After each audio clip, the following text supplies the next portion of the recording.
There we go. All right. So welcome, everybody. Good morning, and thank you for tuning in to day 3 of TBRcon 2021. Again, my name is David Walters, and I run the book review blog fanfightaddict.com. For our first panel of the day, we're going to talk thrills that pay the bills. But before we get into that discussion, I want to let my panelists quickly introduce themselves. So, Josh, if you want to start. Hi, I am Josh Malerman. I'm the author of Bird Box and Mallory and Unburied Carol and a bunch more. I'm also one of 2 singer-songwriters in a band called The High Strung. We're from Detroit, and that's where I am right now, right outside of Detroit. And I'm excited to be here. All right, Hank. Hey, Hank Early. I'm in Alabama, and I write the Earl Marcus series, published by Crooked Lane. And then I've also written a few books under my real name, John Mantooth, and I'll talk about those more as well. Thanks for having me. Awesome. John?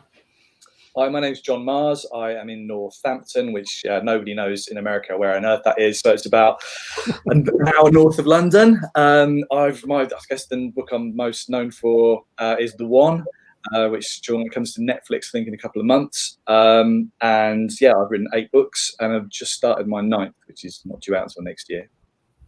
Wow, awesome. Bracken?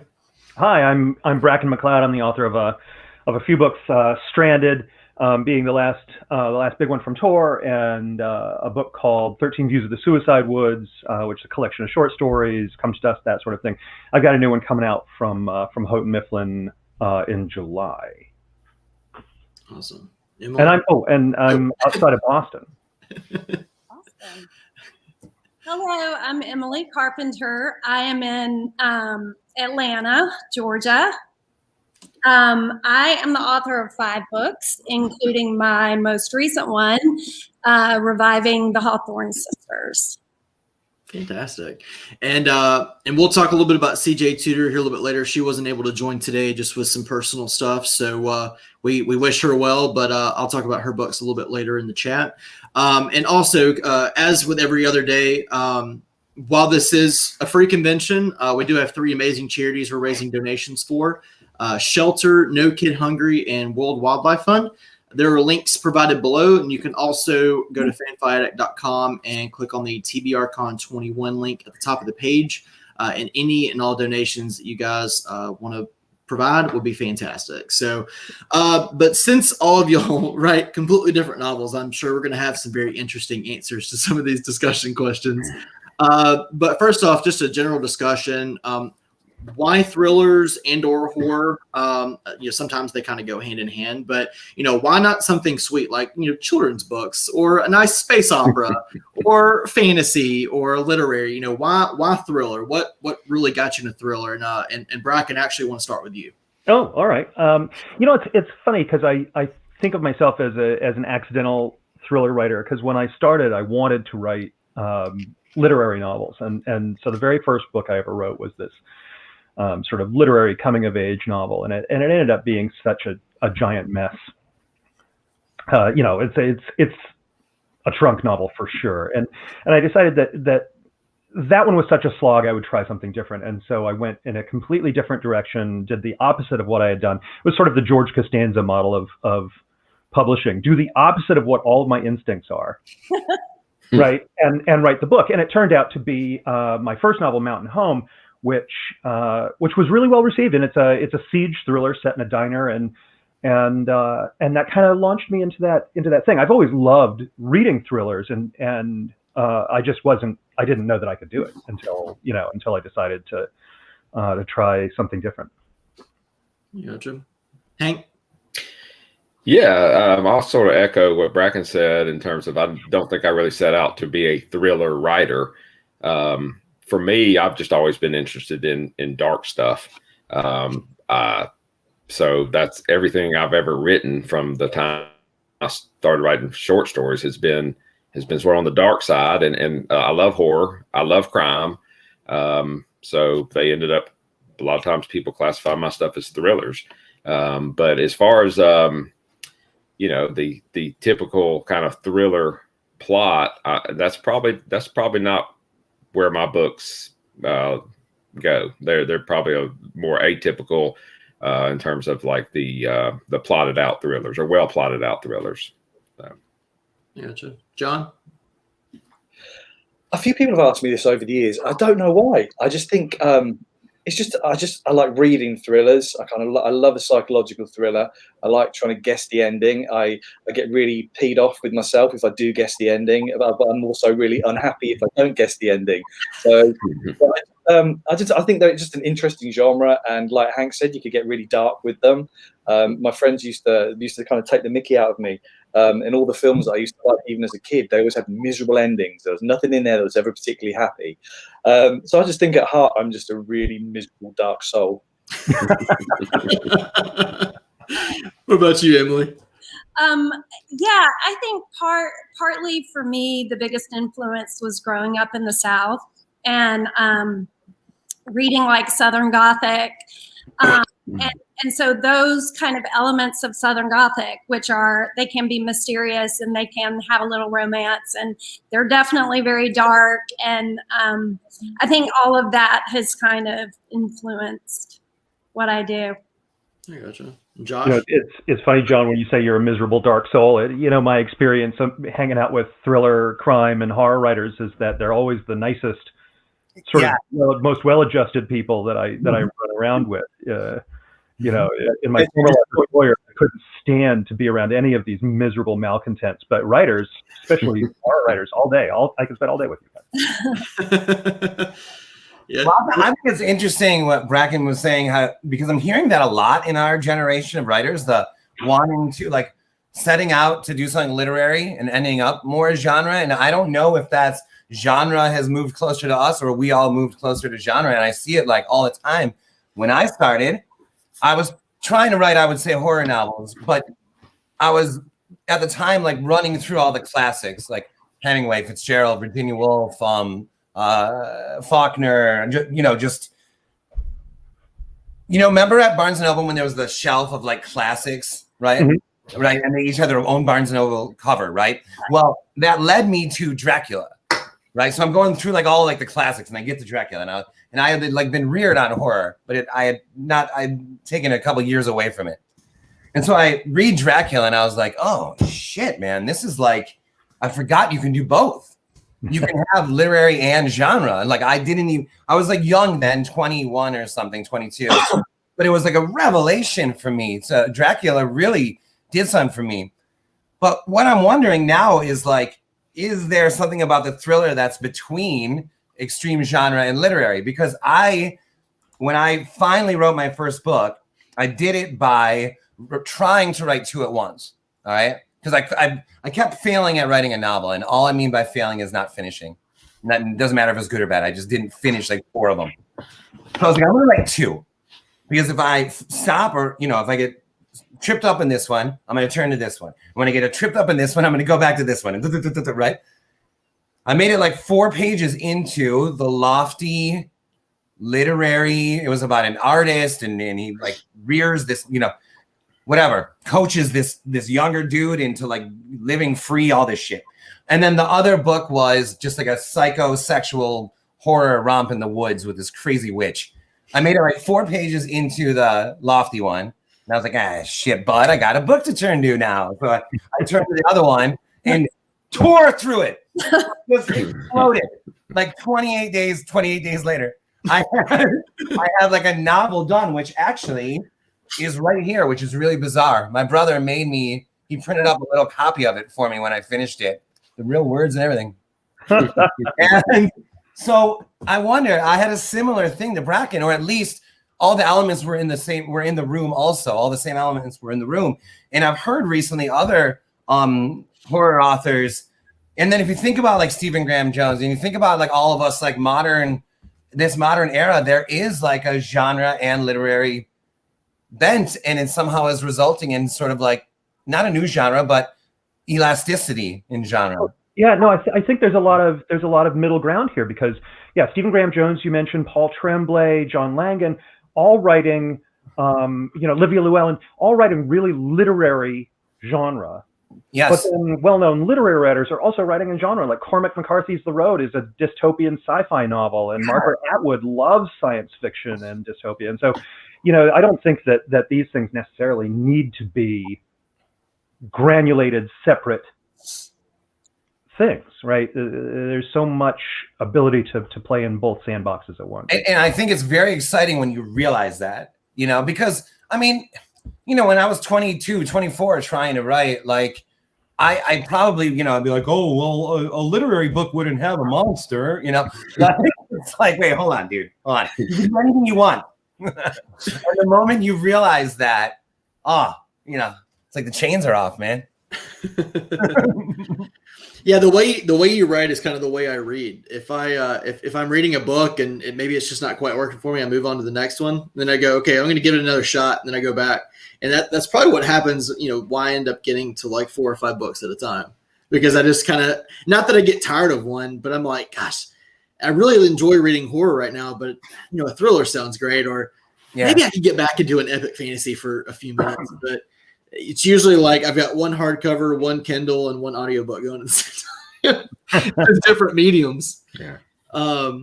So as far as that goes, so this one may be geared toward a couple of you, maybe not all of you, but thrillers typically some are straightforward, some are from one point of view, but like John's, they're from multiple. How do you keep those points of view synchronized? Is it you've got to write them all separately? Do you write them in order? Is it like writing multiple novellas and then just kind of somehow splashing them together? What's kind of the ticket to that? Now, and John, I want you to start. I just don't sleep. I just have all these things going through my head all the time. I'm constantly picking up my phone, so I'm trying to get to sleep, typing in notes as I remember them. I can't write a beginning, a middle, and end. I kind of go here, there, everywhere. If I wake up one day I'm in one mood for one character, I'll write from their perspective. And the next day might be someone totally different. I might start with the end of their story, the beginning, middle, whatever way I feel like, really. I think if I wrote consecutively, I'd just get really bored. The thought of sitting down and writing a book, with multiple characters from start to finish scares the hell out of me. Just like knowing that I've got about 100,000 words of this to go. That's so funny, because just listening to you talk about bouncing all over the place, I'm like getting heart palpitations. Because like I'm a completely linear person, and it's like when I write a book, I'm telling myself the story. So I'm always saying like, what do I want to see happen next? And so I'm like and I'm just like, oh, that's amazing that you do that. I've only just started trying to plot books out more. Most of the time I have a rough idea of where they're going, and I'll just get started and just see what happens. But the last couple of books I've started to plot more, and I've found it kind of quite productive. I've kind of enjoyed that more. I'm guessing you're a plotter, Emily? Oh, I'm sorry? I'm guessing you're a plotter?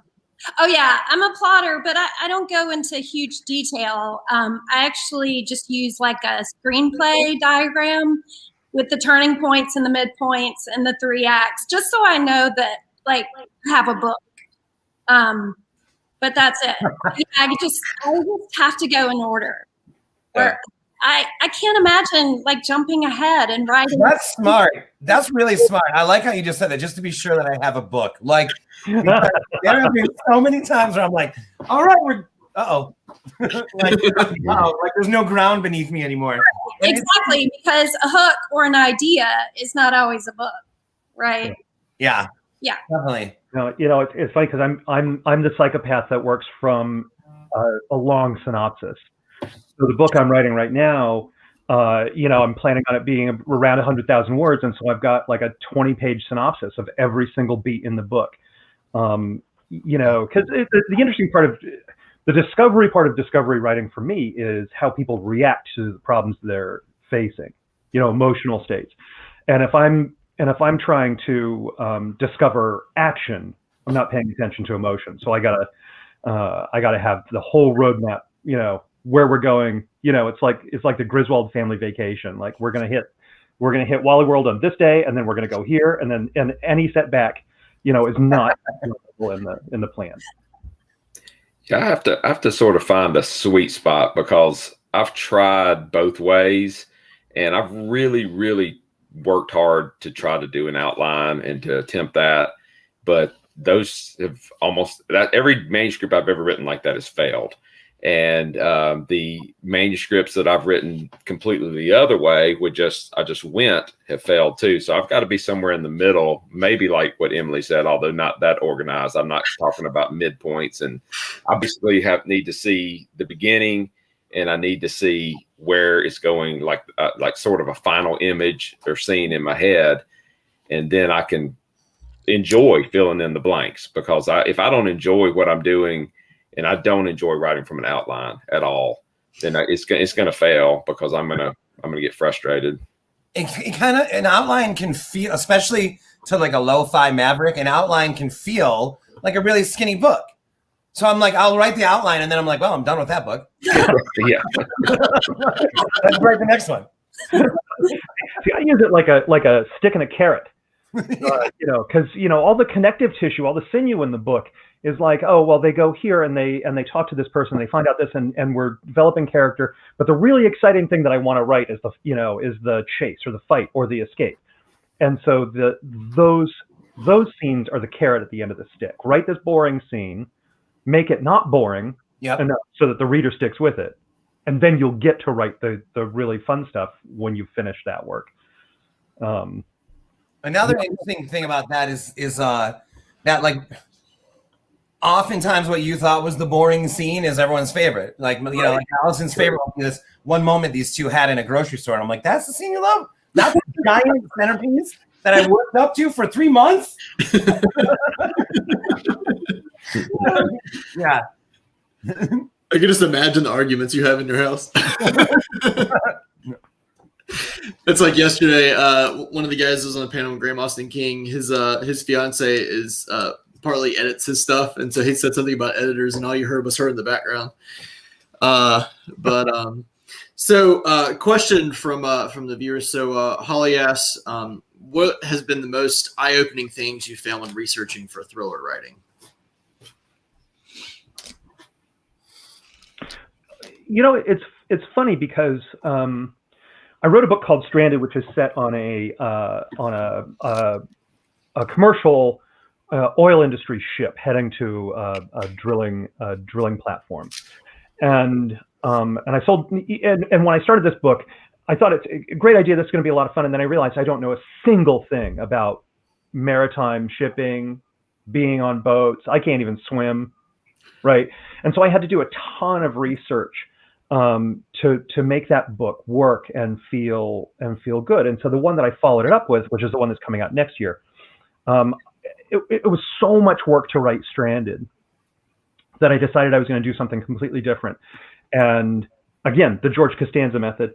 And so I set it in my own basement. It's a home invasion novel. It's set in my own basement with me and my wife as sort of models for the characters. Oh man! And what I discovered was that I'd rather do research, because that book felt so dark and so personal that it was just a horrendous thing to write. Like every day I just came out of my office feeling like, oh man, do I ever need a drink? Like that was rough.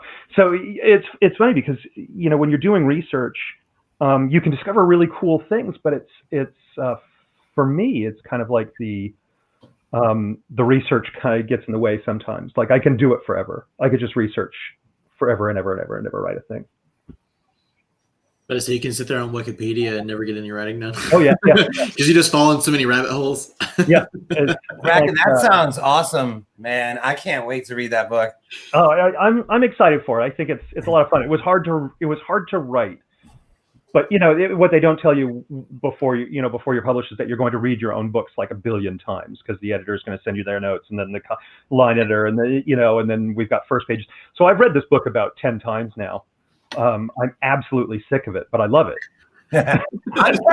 I'm starting to count that for like my total reads for the year. Yeah. If I had to read Mallory 4 times, that's 4 books, dude. Sorry. That's right. There's nothing wrong with that. I say, if I can sit there and count 20-page board books with my daughter, then you can count reading your same book. So when I was researching for my first Earl Marcus book, Heaven's Crooked Finger, I wanted something for so the book deals sort of with a religious cult, and I wanted something to sort of mark the characters that were involved with the cult or had suffered from this cult, but I didn't want tattoos exactly. I wanted something like tattoos. And so I ended up Googling around and I came across lightning flowers. Do you guys know what these are?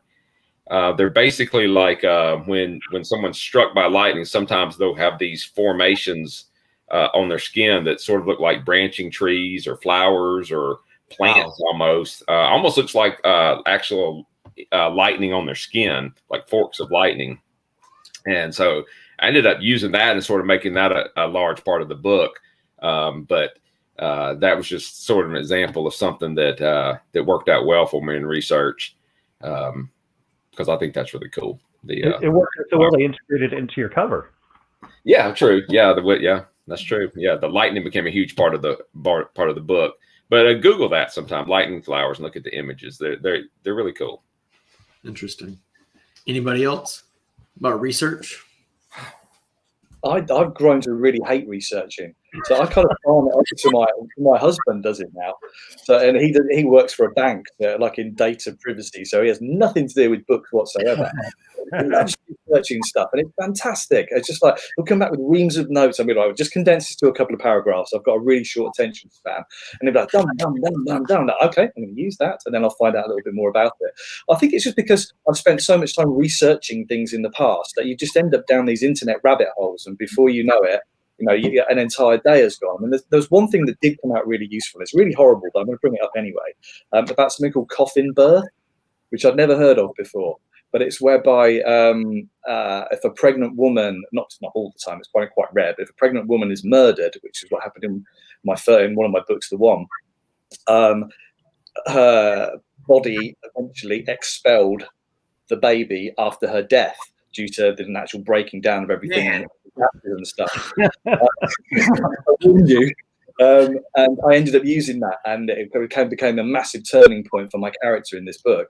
Not the one that died, because obviously that would be quite a turning point, but the one who's actually responsible for her death. So that's where my research goes. That's a dark. Wow. It's horrifying. That is a dark rabbit hole. You're the author of Bird Box Flint. Let's put that as a quote on a book. Yeah, there you go. Achievement unlocked. Yeah, that is horrifying. Thanks a lot, John. I'm gonna go now. Bye. Yeah. A little more uplifting research story. So I think it was the word expels. Yeah. There's some words that just kind of make you shake a little bit. Golly. Yeah, so for my second book, I was writing about this woman who was a sort of wildly best-selling international horror writer from the 70s. She had this one book that was like, I'm sorry, I'm getting dings on my I heard dings and then a cat meow. I was very confused. So, but anyway, so she's like this one-hit wonder. She had this amazingly iconic horror novel in the 70s, and she became wildly famous and from this one book. So for research, I read like all the horror novels from the 60s and the 70s to kind of get that sort of feel of the kind of the Rosemary's Baby, The Exorcist, Carrie, all those I read and reread in some cases in a week. And it was like, oh my gosh, like uncovering this whole genre that seems to have kind of disappeared a little bit. So that was really cool. I loved discovering that. What's the name of that book of yours? The Weight of Lies. The Weight of Lies. That sounds great. Yeah, it was fun. What about you, Josh? Do you have any interesting research stories? I mean, Follow up, John's. Kind of like when, no, not that good, but kind of like what John said. Like Allison does. My head just doesn't work that way, man.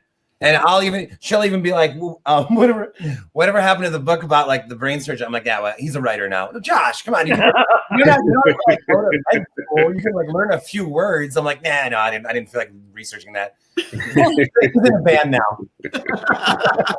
But Allison helps me. She helps with Black Man Wheel a lot, and my mom actually helped me with Bird Box a lot. I would call her and ask her about pregnancy and stuff. So as silly as that sounds right now, but it's true. And then a lot of people, after the book came out, they're like, a lot of people were like, "How did you know so much?" And I'm like, I don't know. My mom. I researched like a lot. I got pregnant. Yeah. Just took it on. So the big thing that attracts readers to thrillers, and sometimes even horror novels, is a hook. So, the big, or I didn't see that coming type moment in a novel. What goes into a hook? How do you, are you waking up at 3:00 in the morning and it just boom, it hits you and you're like, there it is? Or, does your story kind of flow into it? And then you kind of realize, okay, now I could wrap it up. Hank, I want to start with you. Oh, wow. So I sort of discover the hooks as I'm writing. I mentioned I don't really like to plan much. So basically I'll sometimes it might even be in the second draft, and I'll realize, hey, what if this character, wasn't who they said they were, or what if this character did this instead? And that's usually how they start for me, just the what if question. And usually I just kind of sit with it for a while, and before I know it, I've developed it. I don't know. That's sort of the mysterious part. I usually start with a what if question, and then like a week later, suddenly that question's been answered in my subconscious, I guess, and then I know what's going to happen. And that's what I enjoy. I enjoy those what if questions and being surprising myself a little bit. But yeah, I think they come very, very organically for me, and never just like at one moment. The question sort of comes first, and then over time I start to see the answer. And maybe that's why it takes me a while to finish projects too, because it takes me a while to figure out where they're going. Gotcha. Anybody else want to take that on? I mean, I'm working from a long outline, but the synopsis long outline ends up kind of for me being like the first draft, and as I'm writing it, I'm getting those flashes of inspiration that change the story, that force me to change the outline in the writing of the book, and usually something that's a hook or a twist or an unexpected moment comes from me looking at the outline and wanting to write this scene and thinking that no, that's not good enough, right? That's been done. And trying to subvert my own inclinations to follow genre tropes and do something that's surprising to me and hopefully a reader too. I feel like hooks for me are the easy part. I feel like I'm always getting ideas. That then the harder part is developing. Hey, it's developing it into a book. But I feel like I get inundated with, what if this, what if that, what if, and I get a lot, I feel like I have a lot more ideas for hooks than I do for the follow through for the actual book. You know what I mean? Or it's a hook that's not really in my genre. And I'm like, I can't, somebody else is going to have to write that. Just going to put that to the side, maybe give it to somebody and be like, hey, run with this. Yeah, but I definitely get those at 3 a.m. Yeah. Or when I've had a lot to drink. Yeah.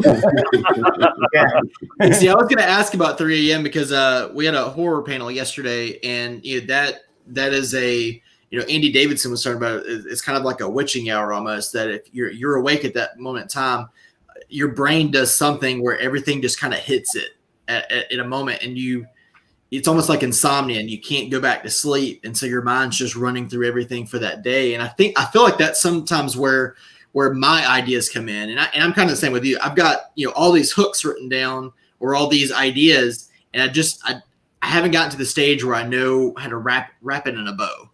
I've got a couple of, chapter outlines written out, or maybe even a first chapter, and I just go, hey, where in the world am I going to go from here? Because I'm like, I've almost like told the whole story, and now I'm like, well, now I got to put some filler in it. But yeah, and John, what about you? I was just about to ask, actually, do any of you guys dream any of your plots or any of your characters? Because the book that I'm working on at the moment totally came to me literally in a dream, and I woke up and just typed that into my phone as quickly as I could. Otherwise, I just wouldn't remember it. And it set up pretty much the first 3/4 of the book that I'm working on now. I just wondered, have any of you guys had the similar kind of thing, or you've dreamt any characters that you've ended up using, or plot lines? I wish. Yeah. Yeah, I wish too. I don't think so. Not that directly, at least. Yeah. No, I don't dream any of my characters, but I do have those moments where I wake up at 3 a.m. with an answer to a problem that I was having before. Yeah. So even though I'm not consciously sort of, it's not a dream that I'm remembering, my subconscious is figuring out these things, during sleep, which is why I keep a Moleskine notebook next to my pretentious, shitty, expensive notebook next to my bed, because if I wake up at 3 a.m. with the idea and I don't write it down, when I go back to sleep and I get up again at 7 a.m., it'll be gone. Yeah. Oh, for sure. Same. Yeah. What about you, Josh? Well, in terms of like the hooks, I feels like it's like music, or it's being in a band for me. It's like, it's hard to explain. I just feel like I know that this is a good chorus. I just know that this is this is I know that we could build a whole song around this musical idea. Like right now I have it's just a small idea, but it's half the house is haunted. Only half. And I know that's a hook. I don't know why I know that, but I know it is. It is. I know that, and I know that, so does that mean upstairs or downstairs? Does that mean the front half and the back half? Or does it mean like this spot is not haunted, but the next step is, and the next step is not, and the next step is, but how half the house is haunted? Maybe it opens with a ghost hunter getting an email, hey, check out this address. Half the house is haunted. And it's like, I don't know why I sold. But it is. And the same thing with music, you just know oh yeah, I could dance to that or something. Well, I think part of it too is that you can sort of intuit that there are characters you can build into this hook.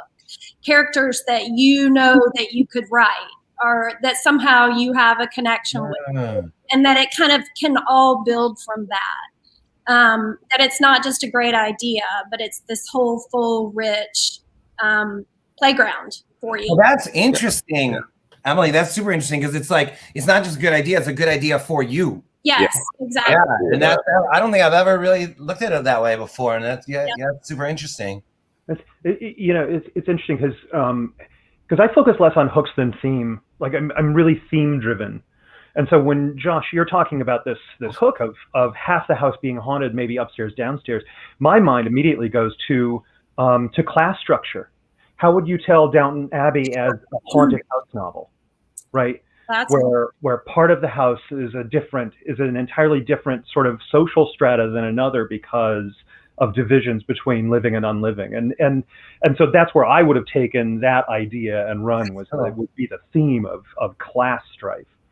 But such a cool concept. Mm-hmm. Helping Josh write a novel right now. Yeah, I know. His 500th novel.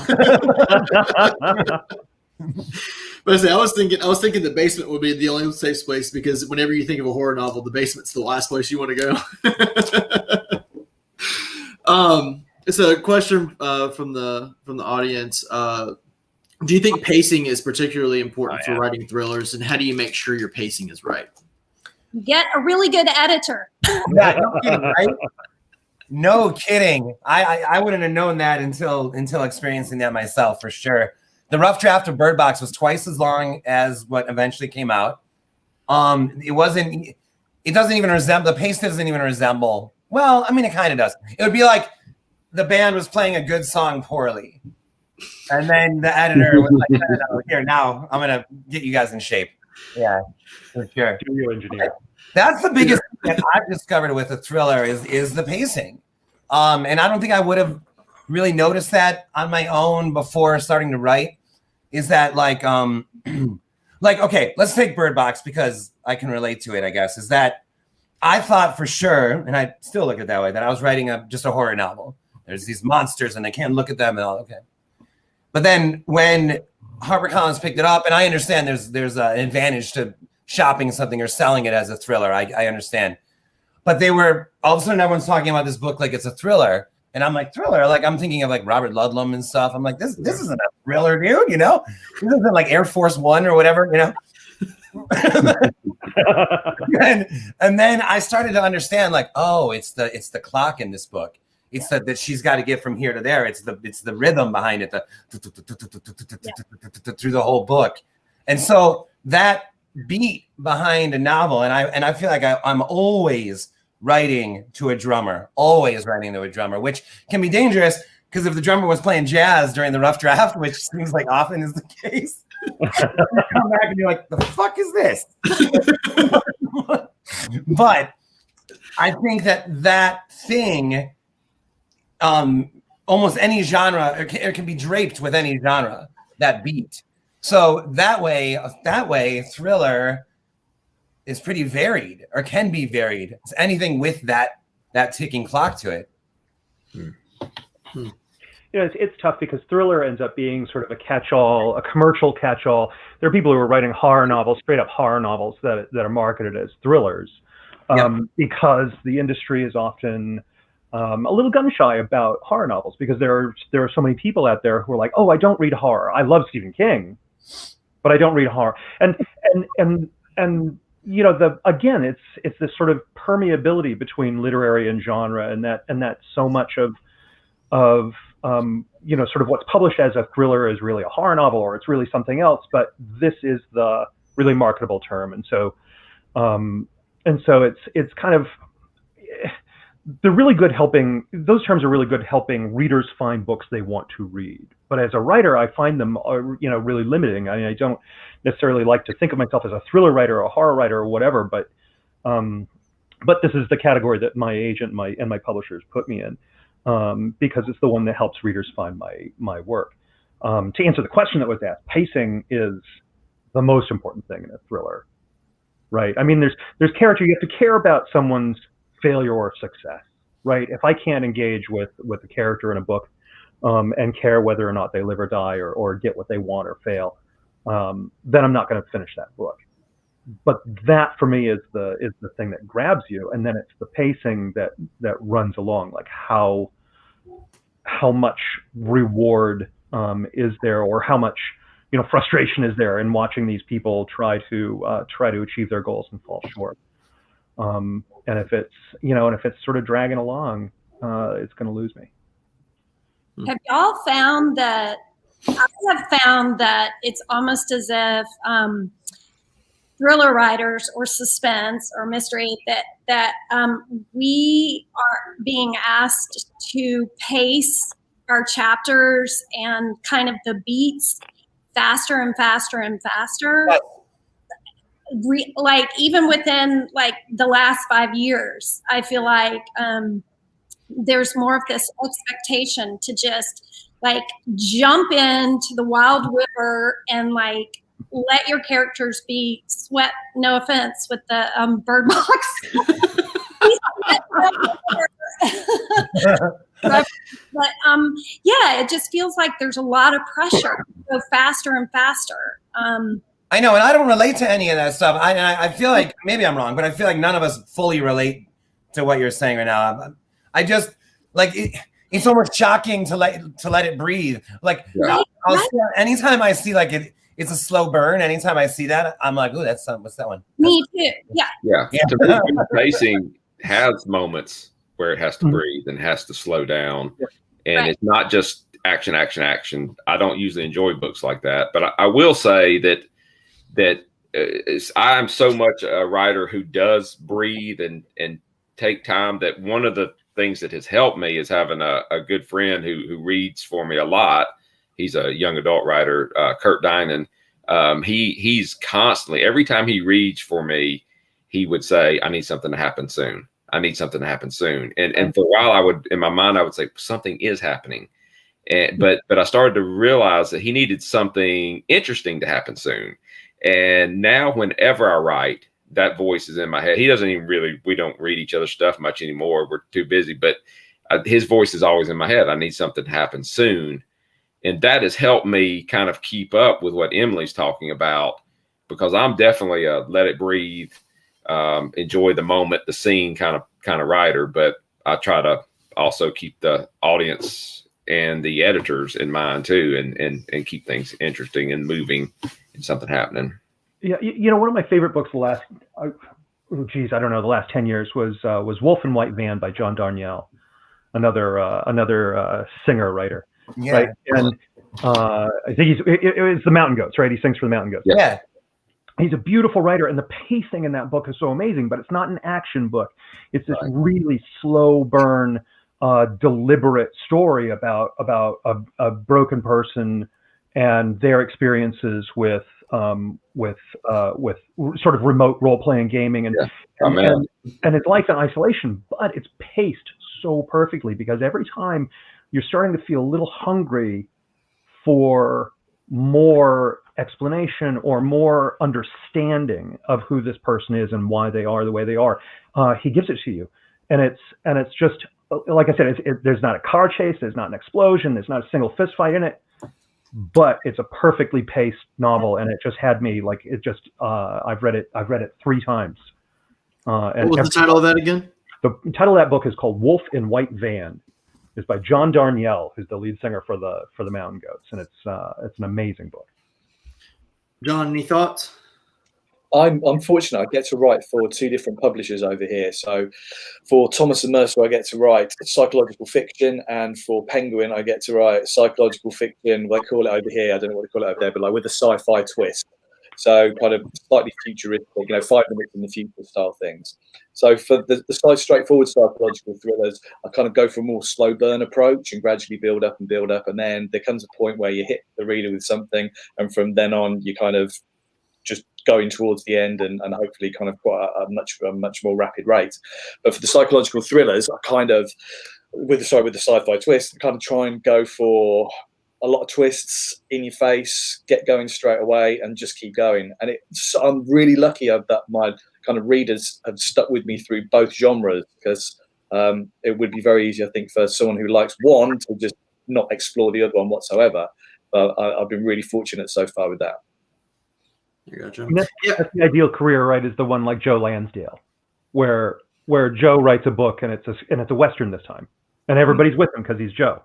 Yeah. The next time it's it's a crime thriller, and the next time it's a comedy novel, and Joe's career is Joe Lansdale is the writer, and if you're a fan of his, you're a fan of his no matter what he does, because he's so good at everything. Yeah, that's the ideal. That's the ideal, right? Yeah, and see, and I know. What was that? I don't know whether you've read read much by the Irish writer John Boyne. I find he's very much like that. I think I will read anything by him, whatever genre he's going to write. He does a lot of historical fiction, a lot of present. I think he's amazing.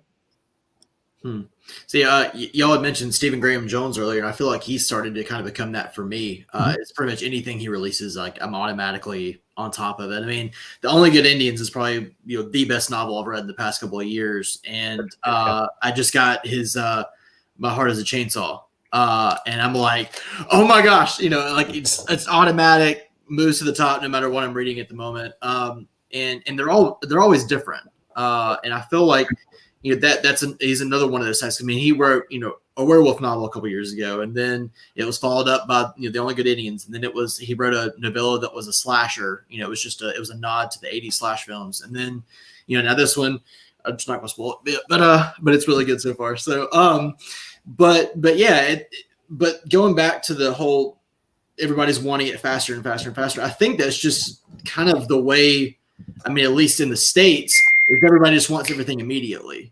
Everything has to be right there. I want it as quick as possible. It's an immediacy thing. And I feel like, people are just so used to convenience now that you better hit me with something in the next 5 minutes, or I'm turning it off and going to something else. That that could feel like you're being like pandered to, you know. I remember I was blurbing a book, and Allison, she was like, "How is it?" And I was like, "It's too thrilling." What are you talking about? Too thrilling. It's too thrilling. It's like from the word, like it's too much. Yeah. And see, I'm with some of the audience and with Hank. I love a slow burn. I've never really enjoyed like the espionage thrillers where it's just explosions everywhere and high speed chases and all that stuff. I'll watch a movie with that. I mean, I won't 100% pay attention to it, but I mean, it's fun watching stuff explode every now and then. But I don't really enjoy reading it. I enjoy, getting to maybe 80-85% of the book because I know something's coming, and then hopefully the reveal is as good as it feels hyped up to be. But just that whole everything, something's going to happen every 5 minutes just doesn't appeal to me, because I feel like I can engage more if I'm interested in the main character that's introduced at the beginning of the story. So I kind of feel over here in the UK that things have changed a little bit since the first lockdown. So we're on our third lockdown now in 10, 11 months, and a lot of people seem to be shifting genres in what they read, and they're not necessarily looking for anything fast and in your face. They're quite happy to go more for slow burn reads and be almost a little bit more experimental because they've got that time on their hands now. Yeah, I noticed that too. I can't remember who I was talking to about. My manager, Ryan, we were talking about how now more than ever, it seems like people are more interested in refreshing or experimental or elastic than any time before. I think some of it, I've found that some people that I know and book forums that I'm a member of, some of it is because they just don't have the concentration span for the books that they used to have. For whatever reason, even with box sets, I think you get to a certain point where you've been in this lockdown where you can't do very much for a very long period of time and going out, and the things that used to satisfy you don't anymore. So therefore you're willing to go out and just try and throw yourself into more things.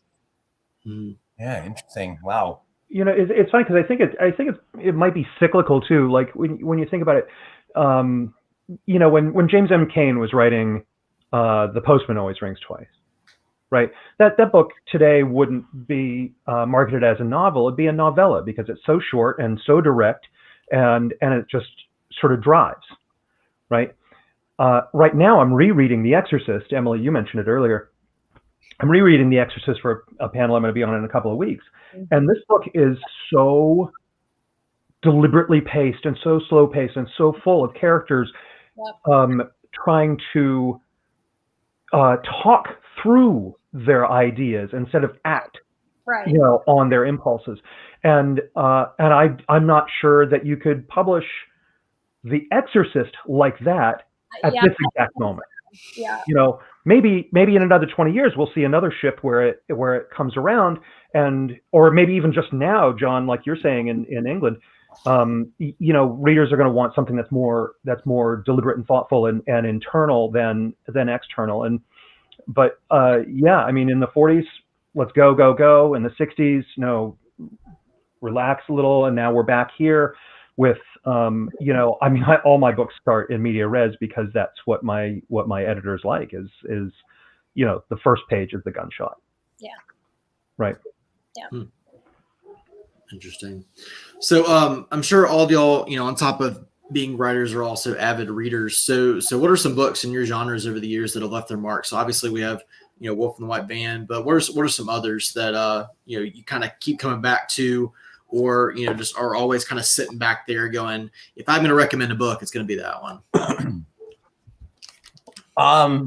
With thrillers, I'd like to field that question, Your Honor. Strangers on a Train, man, was one of Patricia Highsmith is like the all-time thriller for me. Where I literally can remember like feeling like electrified, getting through that book. Have anyone here read it? Strangers on a Train. No, I've read Lee, and yeah. So good, man. The idea, the execution, everything about it is just so good. Just in terms of thrillers, that one's long standing, one of my favorites. Next. Anything by at the moment, my sort of spirit guide is Julian Flynn. Anything she does is amazing, and I know she's doing more TV and movies now. But like Gone Girl is this book that it's fully in the category of things I wish I had written, that I was good enough to have come up with, right? Because that book is so perfect in every way, from pacing and the twist and the hook at the beginning and how off the rails it goes in the end. Julian Flynn is just she just every time I reread one of her books, I just see something new and I'm like, oh, how did you do that? Like, yeah, I agree. Gone Girl was just, I don't know, it kept grabbing you as you got further into it. It's just you kind of never wanted it to end. You're like, all right, what's the next thing? We're so awful and they went through so much. You kind of want it to end just as a mercy, but yeah, you're right. You never end. What about you, John? I kind of go for. I'm quite a fan of like modern thrillers and just looking at my bookshelf here and just like the ones that I really love. I'm a big fan of Peter Swanson, and The Kind Word Killing was the first book of his I ever read. And he had the balls to do something halfway through that film, halfway through that book that was like, oh, okay, this is a bit of a game changer, which I loved. And A Gone Girl, I'm totally with you on that, Bracken. I think it's absolutely an amazing book. I mentioned like John Boyne, big fan of his at the moment. So I'm reading pretty much everything he's done. At the same time, looking at my little bookshelves here. And there's a British writer called Cara Hunter. I don't really go necessarily for detective kind of thrillers, but she's amazing. She's like on her 5th now, and she's very, very big over here. And it's just about to become a TV series. So I'm kind of, more kind of a modern fiction fan. What about you, Emily? Oh, I have a lot. Rebecca by Daphne du Maurier is like my perfect. But I think the book that I always go back and think it was kind of a touchstone for me as a kid, I read it's Lois Duncan, Down a Dark Hall. She writes these YA horror novels. I Know What You Did this Summer. And it was the spookiest book. I loved it. It was about these, girls that went to this boarding school and they became, these accomplished artists and writers and musicians. And then you come to find out that the administration, the faculty of the school is like doing these kind of weird magical rites to possess them with these, the souls of these famous musicians and artists so they can like finish their life's work. It was amazing. I just ordered that book on eBay. Like I have it. Serious? I actually want to find it. I just got it. And they made a movie of it recently, which wasn't my favorite. It didn't quite live up to, what I had imagined in my kid mind. But to me, it was like the perfect blend of that kind of, it's horror and thriller, and then it's got the sort of paranormal element to it that I'm always trying to bring into my books, and my editor's always like, no, that's too magical. We got, we can't. Yeah, I'm always trying to bring a ghost in, What you hate? Well, I just on the Lois Duncan real quick. So I don't teach English anymore. I teach social studies now, but I used to teach 7th grade English and had a classroom library. Yeah. It had tons of Lois Duncan, and those books used to be so popular among my students. So they ate those up. Yeah. She's a great one. But as far as for me, if I'm thinking thriller, my favorite, and I don't know if this is thriller or not, but James Lee Burke is a huge influence on me in terms of my writing, and so I guess he would be thriller. Megan Abbott, I really enjoy her thrillers. I guess you'd call them thrillers. They're a little bit quieter to me, a little bit more family kind of oriented, not as in like family as the audience, but they're about families. And I just want to mention this book because I thought about it when we were talking about slow burn, and I was going to say something about it then, but I didn't. Has anybody read the Loney? Dude, I almost brought it up. Yes, that book blew me away, and it was completely a slow burn. I still don't know what happened, but it was so good. But that is the best example. Andrew Hurley, Michael Hurley. Yeah, he has a new one out now. Yeah, I haven't picked it up yet, but I'm going to. That was and the Loney is like the best example of the slow burn that's still like so thrilling. Yeah. So you can still do it. I don't know how successful that book's been, but it sure did grab my attention. So love that book. Yeah. See, one that's very hot and cold, depending on the reader, that I absolutely loved was "I'm Thinking of Ending Things" by Ian Reed. I don't know if any of y'all read that. I read that book because I had seen such mixed reviews, even though so many people had read it, and I was blown away. I mean, I read it in like a couple of hours. I mean, it's pretty short. I was okay with the adaptation. It kind of threw me toward the end, but it lived up, pretty well to it. But yeah, I read it on vacation one year. It was absolutely phenomenal. But yeah, it's like I said, it's not for everybody. Yeah, no, that was a book. The minute I finished that book, I turned back to page 1 and started reading it again. Yeah, because the ending of that book blew my mind so much. I wanted to see how it played out throughout the course of the book. And I wasn't willing to trust myself to do that in reflection. I just had to experience it a second time. I gotcha. So as far as the genre goes, what would y'all like to see more or less of?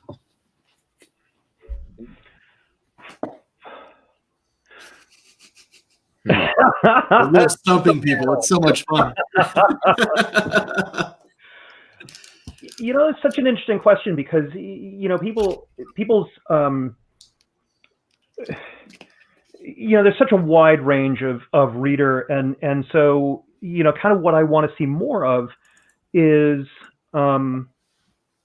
if I want to see more of something, that's usually what I'm writing because I'm not getting enough of it, right? It's that saying, and I just forgot who it was. It's not Maya Angelou. It's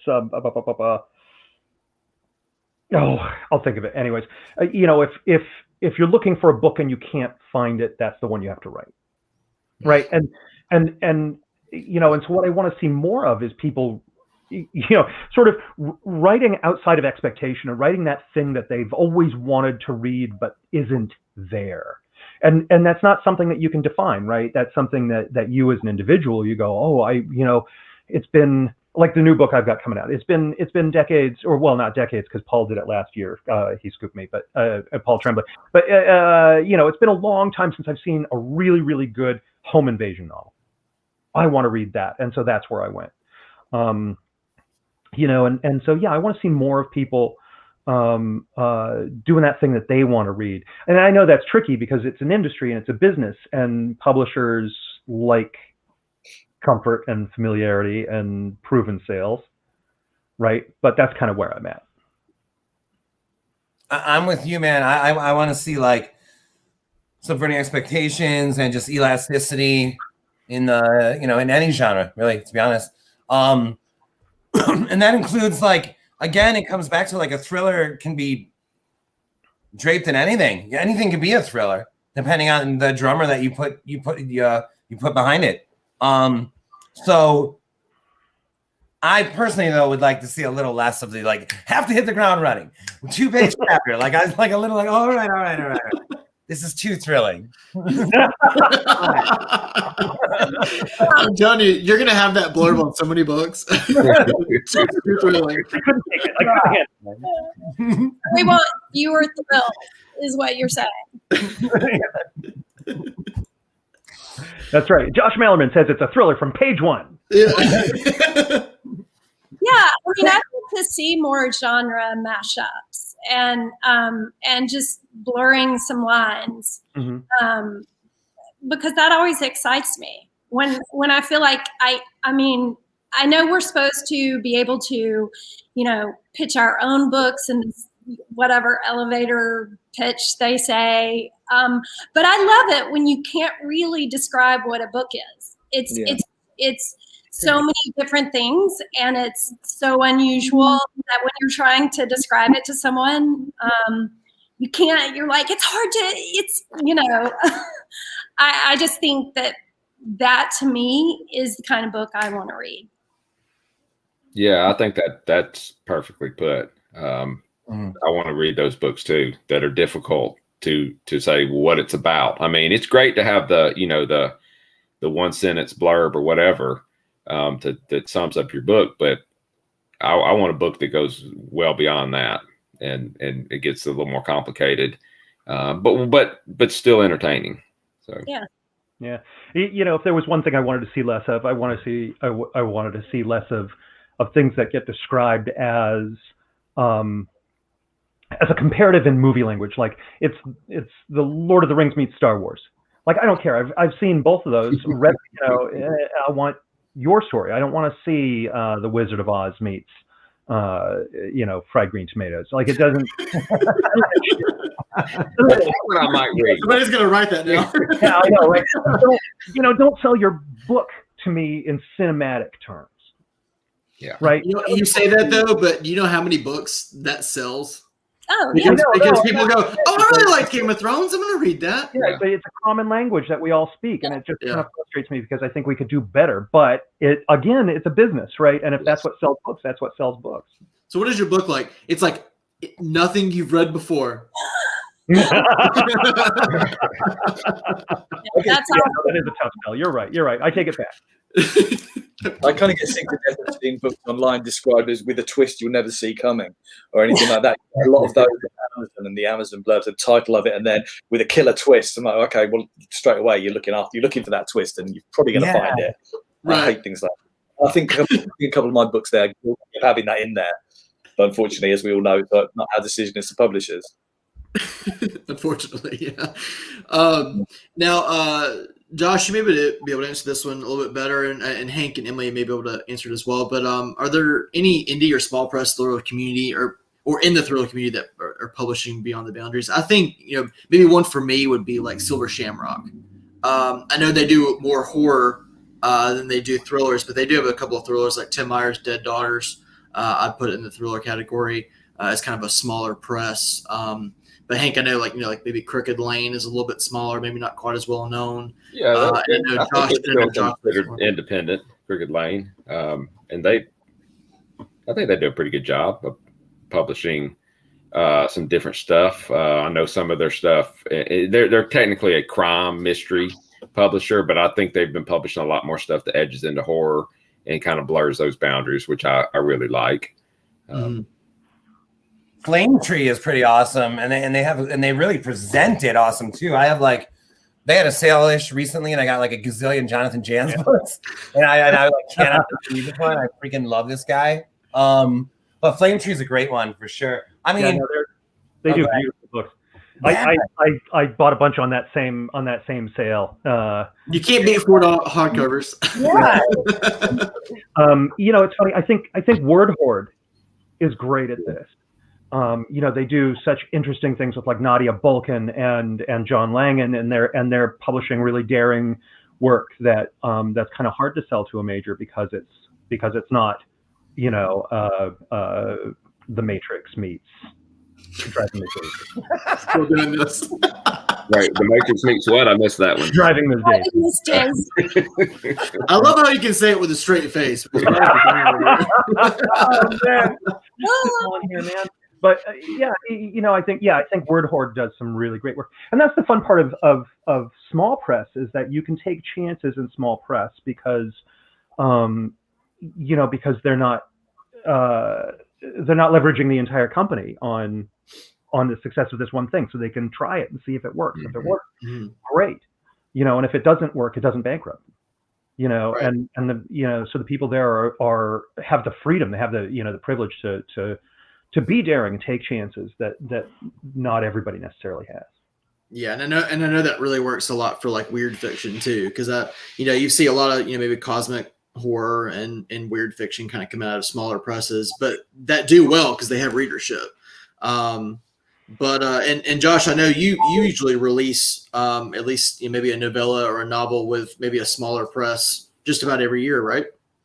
Yeah, it's actually I'm looking at the bookshelf and they're in order, right? So Bird Box was Big Five. House of Bottom Lake was This Is Horror, in indie press in the UK and in a website. Black Man Wheel, Big Five. Then Goblin, Earthling, so indie. Every single one is alternated. Unburied Carol, Understated Pig Inspection, Carpenter's Farm, which I did myself, I guess, but then Mallory. And it's really been incredible for me in terms of Big Five and indie is that, like, I'm not just saying, I know I'm an agreeable guy, but like, I've loved everyone I've worked with. Even Bird Box, the movie, which is like as big of producers as you can imagine. And the meetings are like, like Hollywood meetings. Even all those people are great to work with. I really haven't, and I like, knock on wood or whatever, I really haven't been paired with like a total dickhead yet, I'm just like, all right. So I find that Trisha at Del Rey is like, Unburied Carol and Inspection are just as weird as House of Bottom Lake and On This the Day of the Pig, So it's not like I have like the commercial thriller side and then the indie press lets me get loose or something. No, Trisha lets me get loose too. No, you're in a great spot because you can do what you got to do what you want. I've done the same sort of thing, bounce back and forth between Big Five and indie press. So my first novel was a small press. My second was Tor. Third novel I took to Journal Stone. This new book is coming out from Houghton Mifflin, and there are differences between publishing with each one, and there's something good about each one. Like, the number of people that are behind my book in the Big Five, like, there are so many people who believe in it, and if you have an advocate in this thing, you just get you have such a wonderful experience with it. But at the same time, working intimately with a single person in an indie press sometimes feels just really wonderfully collaborative and intimate, and it's a lot of fun, and you get more input into things like cover and layout, although I've been lucky and the Big Five publishers have let me do that too, but there are benefits to doing both. And I have yet to have a really negative experience on the front end of creating a book. Interesting. All right, so my last question I got for y'all, is there a fine line between thrillers and horror, and when do you know you've crossed it? This is a perennial discussion that happens in both, because there's a crowd of people who believe that if it's not supernatural or it doesn't have a monster, it's not horror. And my answer to them is always Jack Ketchum. Yeah. Right. I think you can have horror without monsters. Because the monsters are people, right? And this is kind of the trajectory that my career is taking too, and but I still like a monster tale. But I think the difference between thriller and horror is really blurry. It's hard to discern because there's a lot of horrific things that happen in straight up crime thrillers, right? And not every horror novel is sort of like a big monster hunt with secret books of lore that banish them back to the thing. And and so when do you know you've crossed the line? I don't know. When somebody tells you have. I'll let you know when I find the line. Right, but I haven't been able to see it yet. Still a little blurry. I don't know why. I feel like I know, like if when I'm working, I feel like everything I do is horror though. But someone else tells me it's not or something. But I feel like I can tell, and I don't know why. I just know, like, to me, it's more of like the spirit of a thing than it is like a checklist to follow. It's like I would hope that you can tell that I love horror. It's in those books or something. And like that's more spirit than it is like, well, we got a furry monster. We've got we got people in distress. Yeah, it feels like more of an atmosphere, maybe. Yeah. Yeah, because I'm thinking, horrible things can happen to people, and not be horror, like it not be in that genre. Right. But at the same time, I mean, I think you could still have a thriller and there be a monster in it. You could just never see it. Right. Yeah, it's a tough one. Like Bird Box. Slam a horror novel or a police procedural thriller. Say it again. Is Silence of the Lambs a horror novel or a police procedural thriller? Horror novel. Right. I think it's a horror novel that's dressed up in the clothes of a police procedural thriller. Yeah. I think it's that pervading kind of persistent sense of dread about that something really, really horrific is going to happen that you've never imagined, and it's just around the corner.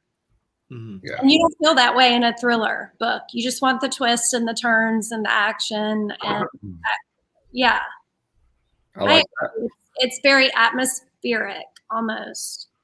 Yeah, my thought is because that line is so blurry, that's why, the companies that sell books have like the different little subgenres. So they'll say like thriller and then horror, and they'll have like a little kind of a subgenre next to it. So it's like it could tick any of these boxes for a reader that's looking for those, instead of just going, this is exactly what it's going to be. Because I mean, to be honest, if you go into a bookstore, say you go into a Barnes & Noble, at least the ones around here, the horror section, it's all Stephen King or Joe Hill, and then there's maybe like a shelf that's got some other authors in it.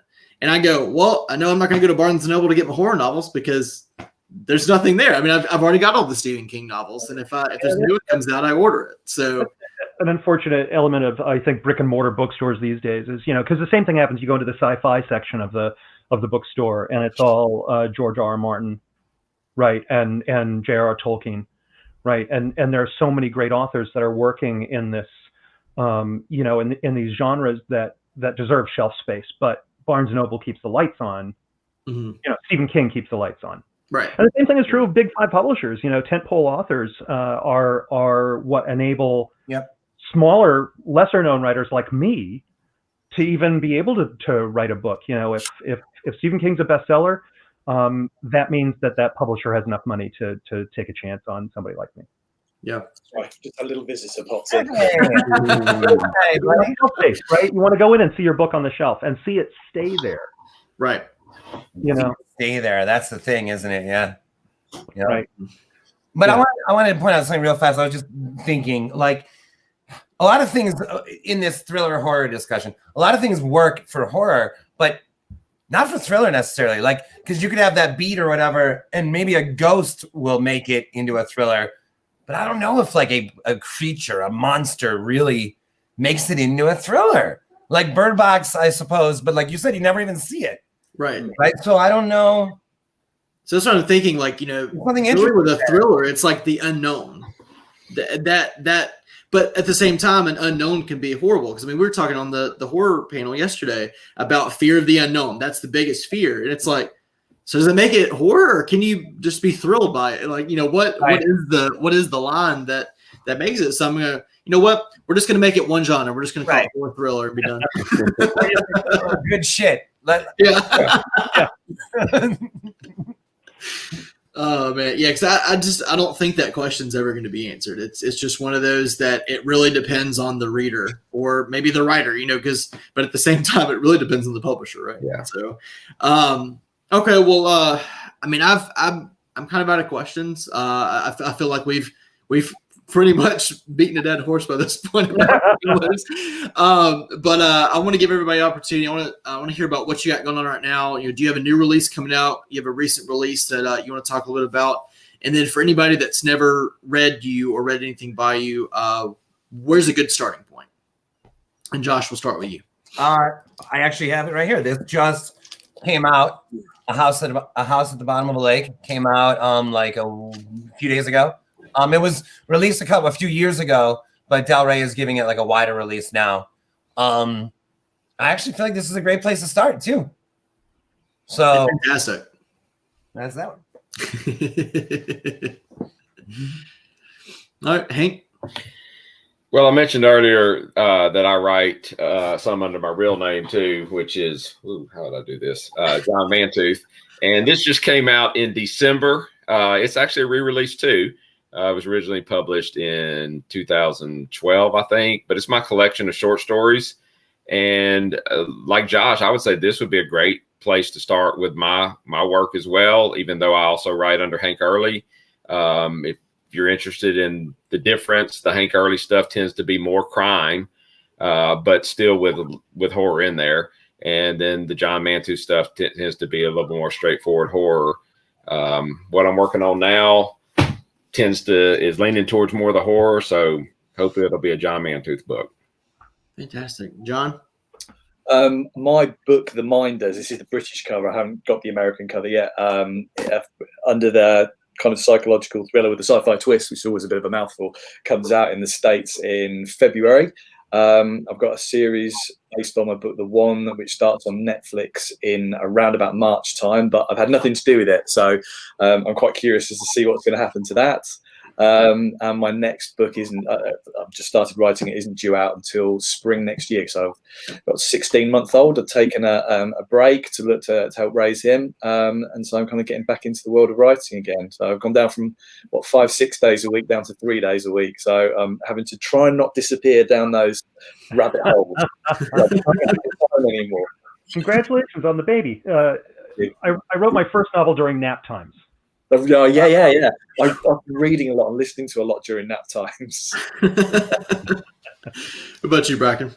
So it's tough where to start with me. It depends on what you're into, because I try to write all over the map. I've done, like I said, crime thrillers, a book called White Knight, which is just a straight up crime thriller. The Siege novel is a totally secular book. This book, this one's kind of my personal favorite of what I've done until the next one comes out. Come to Dust, which is a supernatural book about parenting and responsibility, and about getting second chances. I love that book, and if anybody wanted to start with me, that's where I'd point them. But I also did a sci-fi novel called Stranded. Any one of those places is a good place to start. And the next thing I've got coming out is this home invasion novel called Closing Costs. It's coming from Houghton Mifflin in July. Wow. Of this year. So write that one. So if you're into that's just a basement, scary ass basement thriller. Sounds awesome, dude. That's a good elevator pitch. Does it meet fried green tomatoes in any way?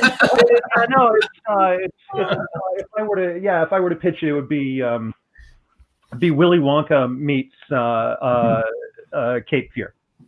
It's nothing like Willy Wonka. Oh gosh, what about you, Emily? So my latest book, Reviving the Hawthorne Sisters, came out end of last year, during a great time in our national politics. And yeah, so it's actually a follow-up to my debut novel, which is called Burying the Honeysuckle Girls. And both of those books are very squarely in my Southern Gothic kind of dual timeline, 1930s, present day, kind of discovering secrets about the past. And so I think it's probably a good way to start for me. Awesome. Yeah. So I'm going to talk a little bit about CJ Tudor's books since she wasn't able to be here. So The Burning Girls is her new novel coming out in the States on February 9th. It's phenomenal. I've got a review on the blog if you want to go check it out. It actually just posted today. And I think it's already out in the UK. I already saw some reviews up in the UK for it. So, but if you want to know where to start with her, honestly, you can start with any of her books because they're all completely different from each other. But The Chalkman was her debut. It's phenomenal. Stephen King raved about it. And actually she's called the UK's female Stephen King. So if you like Stephen King, you'll like her stuff. And then her second novel is The Other People, which is also great. I've loved all of her novels so far. So definitely check those out. As for everything else, I want to say thank you to everybody that's tuned in. I want to thank all the panelists for being here, taking the time to come talk about thrillers and rabbit holes and fried green tomatoes and all the kinds of things. Just really appreciate y'all being here, and we'll definitely try to do this again next year. I'm going to try to make this an annual thing. So, and for everybody that's watching right now, we've got another panel coming up in about 40 minutes called Sensory Detail in Science Fiction and Fantasy. So stay tuned for that. And again, thank y'all so much. Thank you so much. Thank you for having me.